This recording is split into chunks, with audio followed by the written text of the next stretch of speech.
This is Matthew Robert Payne from Australia. This is Prophetic Protocol in Church, chapter 17, and this chapter is named Tongues in Meeting to be Interpreted, and this is based on 1 Corinthians 14 verse 27 and 28, so let us read that. If anyone speaks in a tongue, let there be two or at the most three, each in turn, and let one interpret. If there is no interpreter, let him keep silent in church, and let him speak to himself and to God. Right? If anyone speaks in a tongue, let there be two or at the most three, each in turn, and let one interpret. But if there is no interpreter, let him keep silent in church, and let him speak to himself and God. Okay. So, we're in a meeting, we're in a prophetic meeting, someone's coming to the meeting, they don't normally meet in this meeting. It's an evangelistic Pentecostal church. They come in, they're a visitor.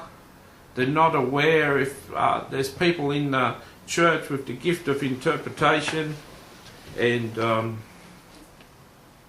they speak in tongues out loud in praise and worship, where they assume it's time for prophecies to be delivered.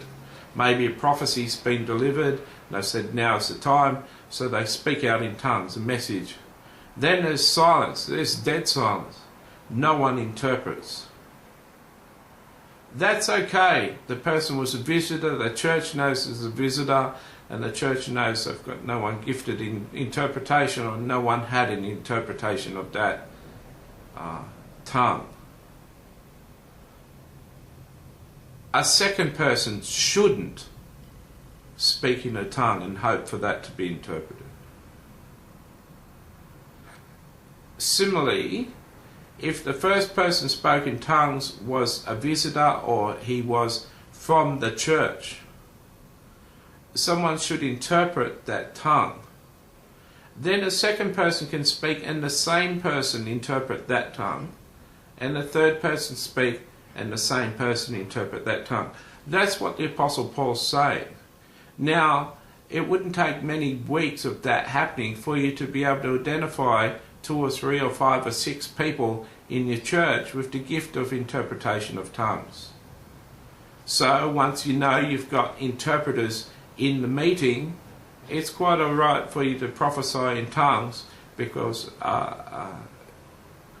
an interpretation is going to come. So but if there's no interpreter, let him keep silent in the church and let him speak to himself and God. So if the guy turns up and he feels he's led by the Lord to prophesy in tongues, this message is brought to you by PPIC. If the guy turns up and it's church camp and half the church is away on camp, he looks around and the 4 or 5 people that are gifted in interpretation of tongues aren't in the meeting. It is not proper prophetic protocol for him to speak out a prophecy in tongues. If there's no known interpreter in the meeting, Paul is saying it's out of order for him to speak out in tongues, unless he can interpret himself. So that's what those 2 scriptures mean. I hope that I've brought you clarity, and I hope that you don't need more sentences by me.